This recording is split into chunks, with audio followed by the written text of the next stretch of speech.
Hey, welcome to another video.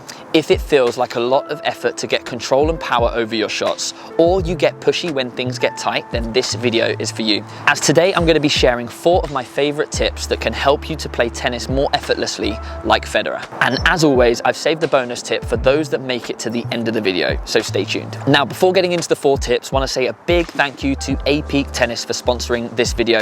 APEAK Tennis is a mental training app which will be featuring later on in tip number 3, so don't miss that tip. Right, let's get into it. The reason I've used Federer as an example in the title of this video is, for me, he looks like the most effortless tennis player on the tour. But you could think of any professional tennis player and they look far more effortless than you and I. And the reality is, the amount of hours and the amount of tennis balls that these players have hit means that they feel super comfortable on court in any situation.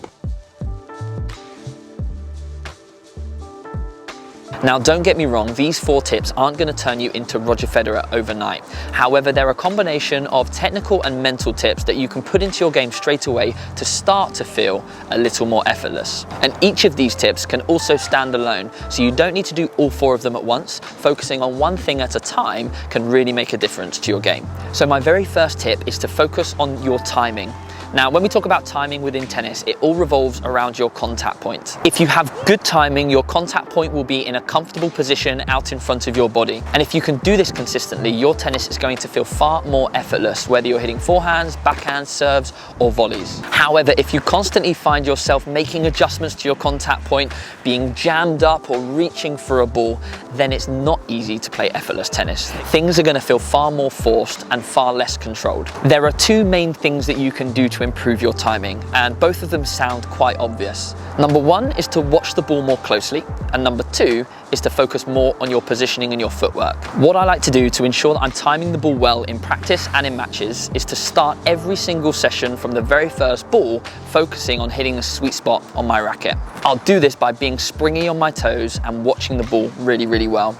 One of my favorite training tools is the functional tennis Saber. I get this out with most of my players in most of my sessions for the first couple of minutes to really hone in my timing. If you start your session timing the ball well, you're far more likely to play well for the rest of the session. Watching the ball is something that we all take for granted, and if Federer at his level really focuses on watching the ball all the way onto his contact point, then maybe you should too. My second tip is super easy to apply to your tennis, and it's breathing out as you make contact with the ball. The act of breathing out simply relaxes your muscles and allows you to swing through the ball more fluidly. Having a looser, more fluid swing allows you to extend through the ball, increasing your hitting zone, meaning that not only are you going to be able to hit the ball deeper, but you're also going to have a little bit more control over it. This is the reason why you hear professional tennis players grunting. They're breathing out as they strike the ball. They're doing it quite aggressively, which is why they're making a loud sound. You don't need to do that, but by breathing out, you can relax those muscles and allow you to swing more smoothly. If you don't breathe out during your shots and you hold your breath, you're more likely to tense up. Your swings are going to be shorter and more snatchy, meaning that you're going to have to put more effort when you want to put power on the ball. And as soon as you put more effort in, you actually end up losing control as well. Now, tip number 3 comes down to your warm-up and making sure that you're warming up mentally as well as physically. This is an area that most of us neglect. However, when you look at professional athletes, they do this fantastically well. By getting yourself into the right frame of mind, you're going to be able to perform your best tennis. You're going to be able to play more freely and more relaxed, which is exactly what we need if we want to play effortless tennis. There are a few ways that you can do this, but as I mentioned before in one of my previous videos where I spoke about pre-match nerves, one of my favorite ways to warm up before a match or before a practice is to listen to the APEAK Tennis app. Now, I'm not just saying this because they've sponsored this video. I truly believe this is an amazing app, and lots of my players are now using it as well. Quite often, the reason that we get pushy in matches or we get tense is because our mind is in the wrong place. Either our expectations are too high or we don't have enough self-belief. So by listening to some of these audio files and visualizing how you want to play, it can really make a difference to how you feel when you step on court and how you play. What's great about this app is there are hundreds of audio files that you can listen to help you to get yourself into the right frame of mind and to visualize certain things before you step onto court. Depending on what type of tennis you want to be playing, whether you're in practice or matches, whether you're playing somebody stronger than you or weaker than you, there are tons of options. My 2 favorites are Find the Zone and Getting into the Flow State. These are really good for helping you to play tennis more effortlessly. There are many different factors in finding and maintaining your ideal performance state, IPS.